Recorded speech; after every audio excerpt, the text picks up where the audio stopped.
Hello students, कैसे हो आप लोग? ठीक हो? तो बेटा आज मैं प्रेपोजिशंस की कुछ एक्सरसाइजेज आपको करवाऊंगी, ठीक है? तो स्टार्ट करने से पहले मेरी आप लोगों से ये रिक्वेस्ट है कि प्लीज मेरे चैनल को लाइक और सब्सक्राइब जरूर करें। तो चलो स्टार्ट करते हैं। हमारा पहला सेंटेंस है, my elder son deals with spare parts. क्या है? माई एल्डर सन, मेरा बड़ा बेटा, deals with spare parts and manages his bread and butter. ठीक है, ब्रेड एंड बटर का यहाँ मतलब वो वाला ब्रेड एंड बटर नहीं है, मीन्स अपनी रोजी रोटी वो मैनेज कर लेता है। ठीक है, my elder son deals with spare parts and manages his bread and butter. तो आप इस सेंटेंस को अच्छी तरह पहले देखो, समझो और बताओ कि एरर कहाँ है। ठीक है, आप लगाओ 1 मिनट, देखो आपको पता लग रहा है कि एरर कहाँ है, बताओ, शाबाश।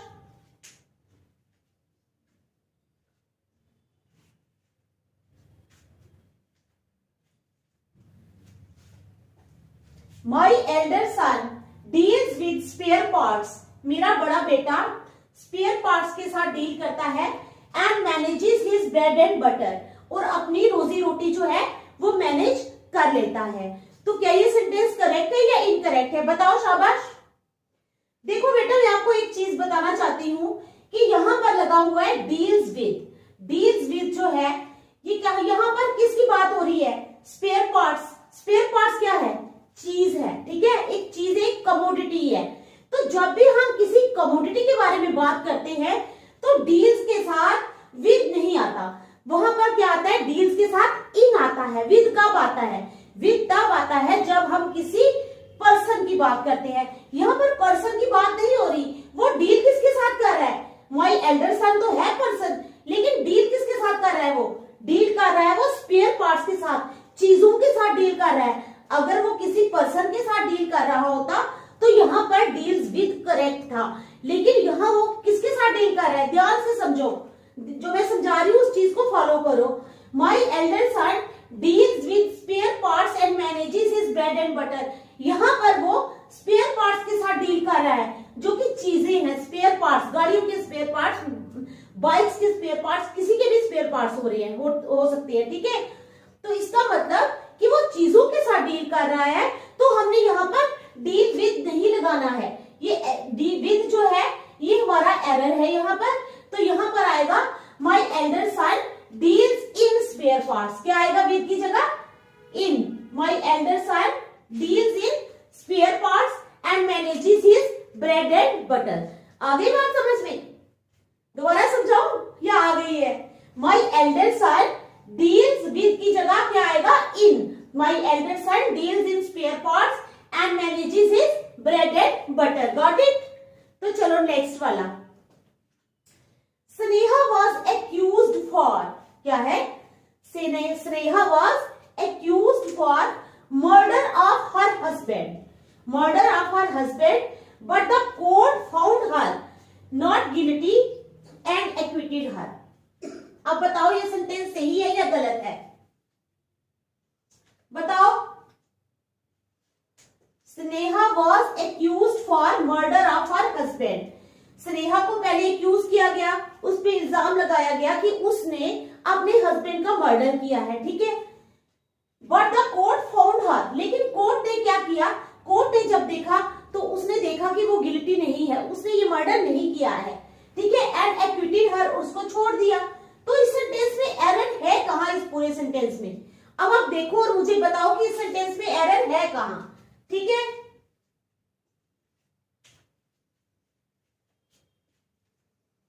बताओ, शाबाश। Sneha was accused for murder of her husband, but the court found her not guilty and acquitted हर।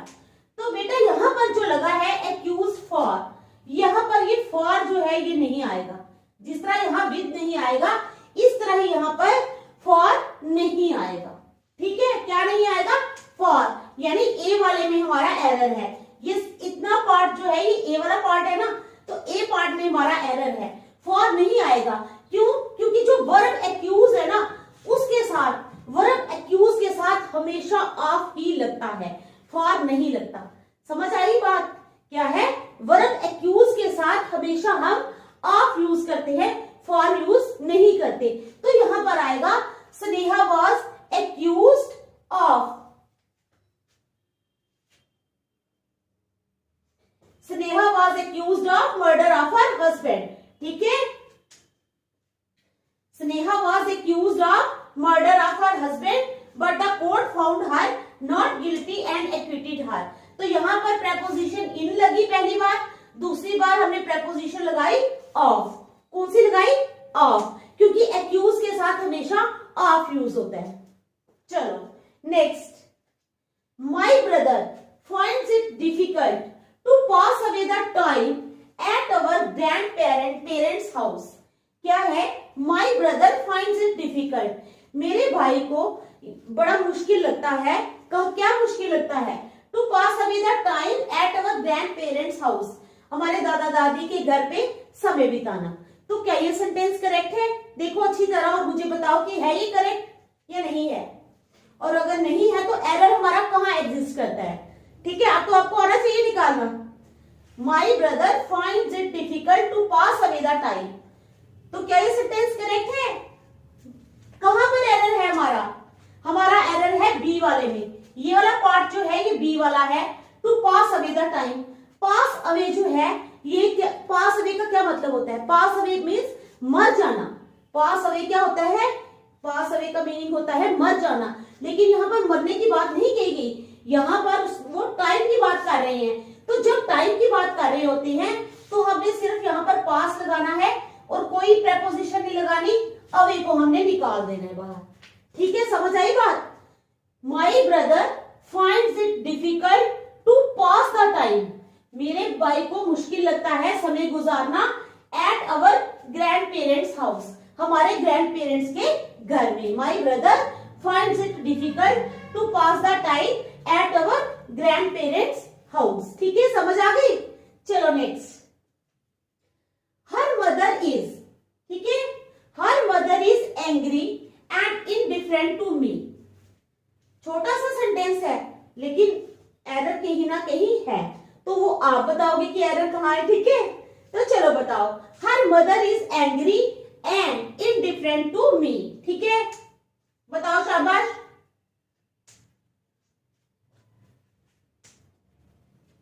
बताओ बताओ,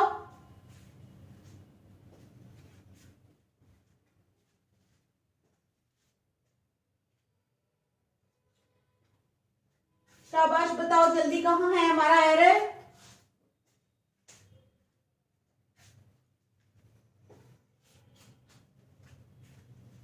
देखो यहां पर क्या है, her mother is angry and indifferent to me. यहां पर कंजंक्शन लगी है एंड, क्या लगी है? एंड।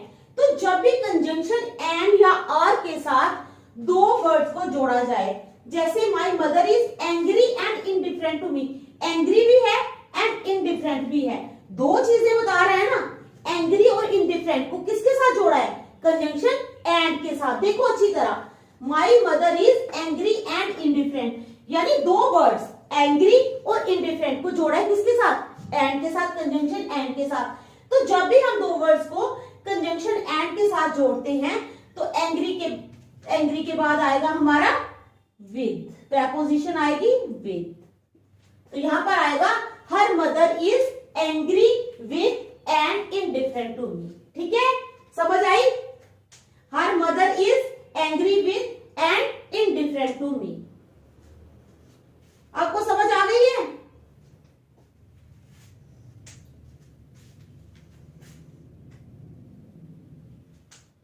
चलो फिर, I was shocked to hear that her husband died of an accident. क्या? I was shocked to hear, मैं ये सुनकर हैरान हो गई, that her husband, कि उसके हस्बैंड जो हैं died of an accident, उनकी मौत किससे हो गई? एक्सीडेंट से हो गई। तो बताओ हमारा एरर कहाँ है? I was shocked to hear that her husband died of an accident. शाबाश, बताओ।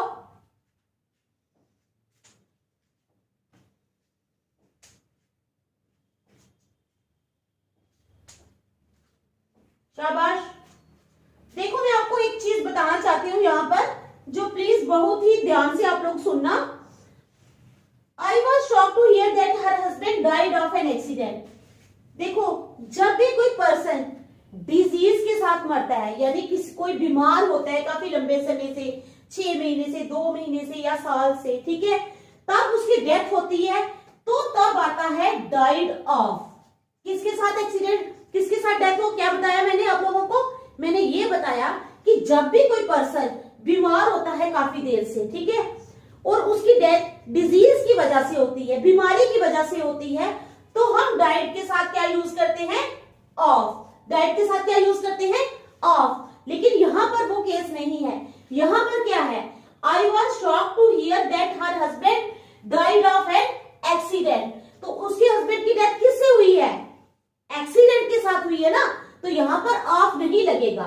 तो I was shocked to hear that her husband died of कट जाएगा in an accident. Died in an accident. अब ये पॉइंट आपको क्लियर हो गया कि जब भी किसी की डेथ डिजीज के साथ होती है, कोई बीमारी से होती है, किसी को कैंसर है, किसी को कुछ है, ठीक है, तो उसके साथ आता है डाइड ऑफ, ठीक है। लेकिन जब किसी की डेथ एक्सीडेंट के द्वारा होती है, तो वहां पर आता है डाइड इन। तो क्या आएगा?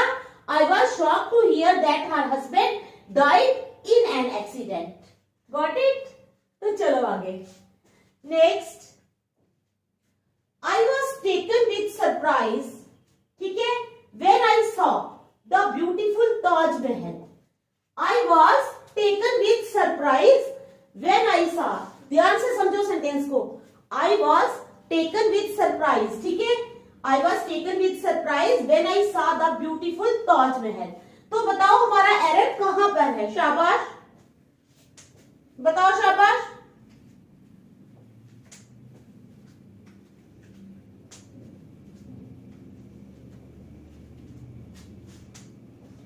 तो देखो बेटा, मैं आपको यहां पर बताना चाहती हूं, यहां पर लिखा है I was taken with surprise when I saw the beautiful Taj Mahal. ये जो लगा है टेकन विथ सरप्राइज, ये गलत है। यहां पर आना चाहिए टेकन बाय सरप्राइज। क्या आना चाहिए? Taken by surprise. क्यों आना चाहिए? विद कटेगा और बाय आएगा। अब आप पूछोगे बाय क्यों आएगा? क्योंकि टेक बाय सरप्राइज जो है ये एक प्रोवर्ब है। क्या है? प्रोवर्ब है। Take by surprise is a proverb, ठीक है, फ्रेज है, जिसका मतलब होता है आश्चर्यचकित होना। क्या मतलब है? आश्चर्यचकित होना, यानी surprise. I take by surprise का मतलब है आश्चर्यचकित होना। अब मैं कैसे लिखूं? आश्चर्यचकित होना मीन्स हैरान होना। तो यहां पर टेक की जगह टेकन, थर्ड फॉर्म लगी है, कोई बात नहीं। आई वॉज टेकन, लेकिन विद नहीं लगना चाहिए, आई वॉज टेकन बाय सरप्राइज, ठीक है। ये एक फ्रेज है, टेक बाय सरप्राइज जो है ये एक फ्रेज है जिसका मतलब है आश्चर्यचकित होना, ठीक है। तो चलो next, she ascended to the throne at the early age of 7। क्या है?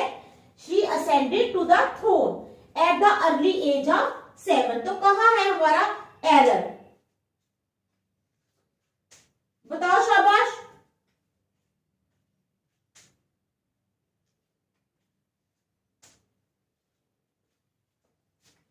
बताओ शाबाश, जल्दी बताओ।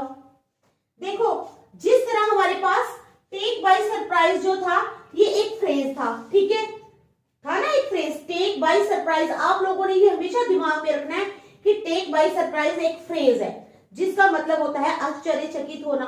लाइकवाइज असेंड द थ्रोन, क्या है? असेंड द, यहां भी थर्ड फॉर्म लगी है, यहां भी थर्ड फॉर्म लगी, कोई बात नहीं। असेंड द थ्रोन, ये जो टू है ये फालतू में लगा हुआ है। असेंड द थ्रोन एक फ्रेज है जिसका मतलब होता है राजा या रानी, किंग और क्वीन, ठीक है। Ascend the throne, ascend the throne का मतलब है राजा या रानी। She ascended the throne, to जो है इसको आपने बाहर निकाल देना है। She ascended the throne at the early age of 7, तो इस टू को आप बाहर निकाल दोगे, ठीक है। Next, I was vexed at him for what all he has done for him till date.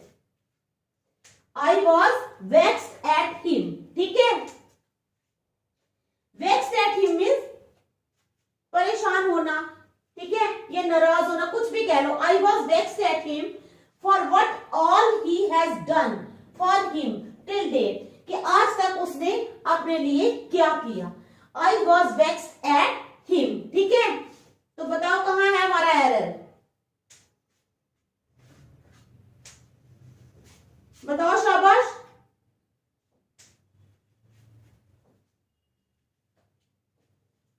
I was vexed at him for what all he has done. He use हुआ है, him use हुआ है, तो मतलब कि मैं नाराज हूं या थी किसके साथ, ही लगा हुआ है, यानी किसी इंसान के साथ नाराज हूं ना, किसी चीज के साथ तो नहीं नाराज हूं ना। किसके साथ इंसान हूं, किसी पर्सन के साथ नाराज हूं। तो जब भी हम किसी पर्सन के साथ नाराज होते हैं तो क्या लगेगा, एट नहीं लगेगा, विद लगेगा। क्या लगेगा, विद, ठीक है।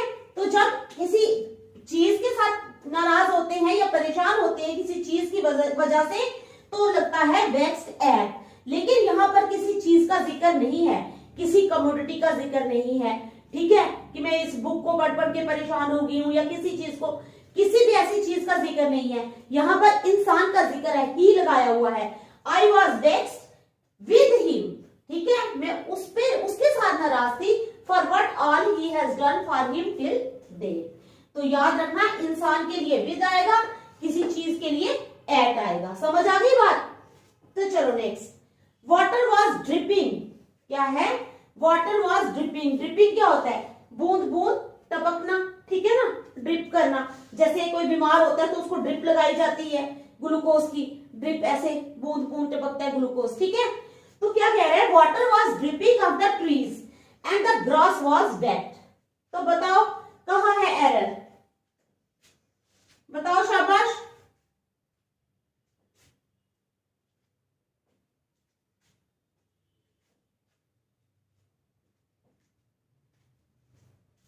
शाबाश।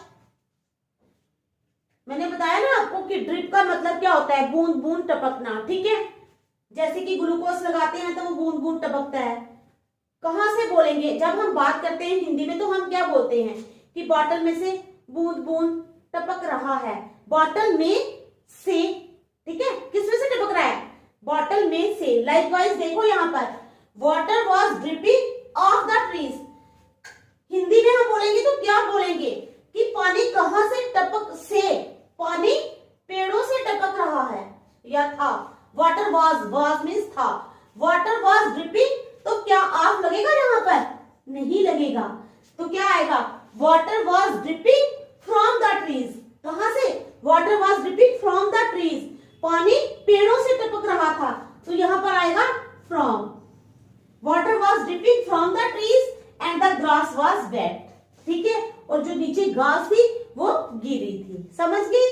चलो आगे, Praveen set up on the sofa. Praveen कहां बैठ गया, सोफा पे, with his legs tucked down him, ठीक है, अपनी टांगे ऐसे नीचे करके। तो बताओ हमारा एरर कहां है,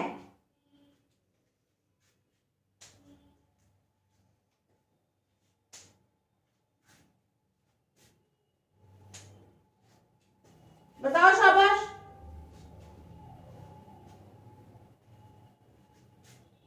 बताओ शाबाश।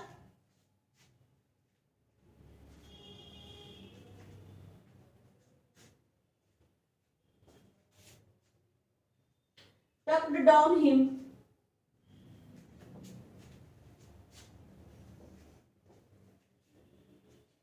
तो यहां पर क्या होगा, Praveen set up on the sofa with his legs tucked under him. Down cut जाएगा तो अंडर हिम।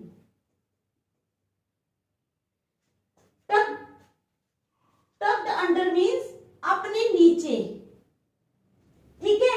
जैसे हम बैठते हैं ऐसे तो अपनी टांगे नीचे रख के जैसे चौकड़ी टाइप लगा के, ठीक है।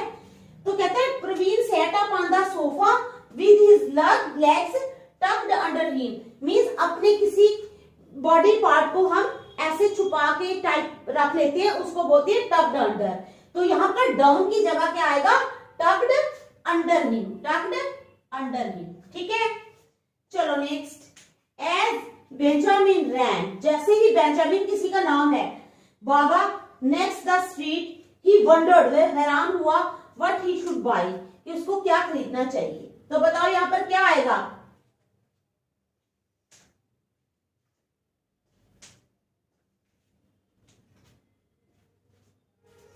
एज बेंजामिन रैन, जैसे ही बेंजामिन भागा, नेक्स्ट द स्ट्रीट, तो नेक्स्ट के बाद क्या आएगा? नेक्स्ट के बाद यहां पर लगना चाहिए to, next to the street. Next to the street means किसी गली के नजदीक जाना। जैसे ही वो अगली गली के नजदीक गया, कहां गया? भागा ना, पहली गली से निकला तो नेक्स्ट मीन्स दूसरी गली के नजदीक गया ना जब वो, तो उसको वो हैरान हुआ कि व्हाट ही शुड बाय, कि उसको क्या खरीदना चाहिए। समझ गए बात? तो यहां पर क्या आएगा? As Benjamin ran next to the street. Next to the street means किसी जगह, किसी प्लेस के नजदीक जाना। तो ये थे आज के एरर्स। ठीक है, अभी तो बहुत सारे और हैं, अभी तो आज स्टार्ट ही किए हैं, कल मैं आगे करवाऊंगी। ठीक है, थैंक यू।